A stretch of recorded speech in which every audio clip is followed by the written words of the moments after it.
के लोगों शिकायत क्यों नहीं करते, ए मेरे देश के लोगों शिकायत क्यों नहीं करते, तुम इतने जुल्म सह कर भी बगावत क्यों नहीं करते, ये भूख अफलास तंग दस्ती तुम्हारा ही मुकद्दर क्यों, ये भूख अफलास तंग दस्ती तुम्हारा ही मुकद्दर क्यों, मुकद्दर को बदलने की जसारत क्यों नहीं करते।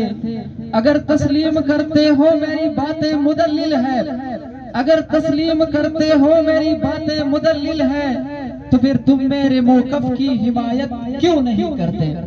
अब मैं दावत दूंगा अवामी वर्कर पार्टी के विलेज चेयरमैन अनवर बशर को कि वो स्टेज पर आए और अपने ख्यालात का इजहार करें। साथियों के साथ, अपने इलाके के साथ और अपने दूसरे अवामी वर्कर्स पार्टी की लीडरशिप के साथ पीटीएम को ये यकीन दिलाता हूँ कि आप जब भी इस तरह के हमें कॉल करेंगे तो हम यहाँ पे, चाहे हम जहाँ भी हो, पाकिस्तान के किसी कोने या दुनिया के किसी भी कोने पे हो, हम जहनी तौर पे और फिजिकली आपके साथ खड़े होंगे। आपका बहुत शुक्रिया। अवामी वर्कर पार्टी के गिलगित बल्तिस्तान के प्रेसिडेंट जनाब बाबा जान को मैं दरखास्त करता हूँ कि वह अपने ख्यालात का इजहार करें। बाबा जान। तकमीदें नहीं बानेंगे, शायर ने क्या खूब कहा है, जुल्म फिर जुल्म है, बढ़ता है तो मिट जाता है, खून फिर खून है, टपकता है तो जम जाता है। यही नकीबुल्लाह महसूद का खून था, इसकी शहादत को हम सुरूख सलाम पेश करते हैं। पख्तूनों के लिए ये सितारा बन के सामने आया, इसकी शहादत ने पख्तूनों के रूह में जान डाली और अब इसको आगे ले जाने के लिए हमें क्या किया जाए उस पर सोचने की जरूरत है। साथियों, हम पख्तून बन के, बलोच बन के, गिलगिती बन के, कश्मीरी बन के, पंजाबी बन के इस रियासत के साथ, इस जालिम निजाम के साथ मुकाबला नहीं कर सकते। इस जालिम निजाम के लिए तलपट करने की जरूरत है। इसके लिए हमें मुट्ठी बनना होगा। अगर कोई पंजाबी पे जुल्म हो, कोई कश्मीरी पे जुल्म हो, गिलगिती पे जुल्म हो, बलोच पे हो, हमें मिल के यहाँ आना होगा। ऐसा नहीं होगा कि सिर्फ गिलगिती अपने मसले पाए, पख्तून अपने मसले पाए, तो सबके मसाइल मुश्तरका तौर पे कभी हल नहीं हो सकते। हम समझते हैं कि आज हमें अहद करना होगा कि अली वजीर की रिहाई के लिए हम क्या कर सकते हैं। कितना मिजाज है। देखें, ये राव अनवर के बारे में हम समझते हैं कि उसने खुद इकरार किया था, मैंने इनको कत्ल किया है, ये दहशतगर्द है। जब अदालत ने साबित किया ये दहशतगर्द नहीं है, पुरअमन शहरी है, फिर नया ये हमारे समझ से बाहर है। ये क्या हो इस तरह निजाम, इस निजाम आदल पे सवालात बैनुल अक़वामी तौर पे उठेंगे, उठ रहे हैं। कितने नंबर पे है यहाँ की अदालतें, इस पे उसे सोचने का मुकाम है।